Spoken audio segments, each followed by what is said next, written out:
steak time. Got them all seasoned, ready to go. They've been coming up to room temperature.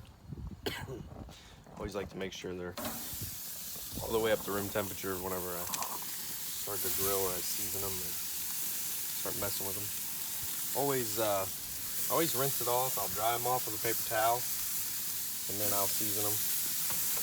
Kind of sticks a little better. There we go. Got them sizzling. My little aluminum container here. I like to spray them down with a little bit of beam. Yeah, a little bourbon on there. Yeah, once I flip them, I always hit them with a little bit of bourbon. Just a little spritz.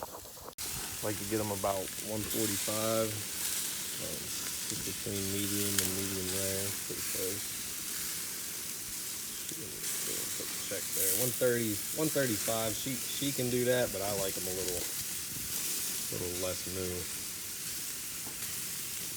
Yeah, this one here I think is pretty good. We're almost there though. That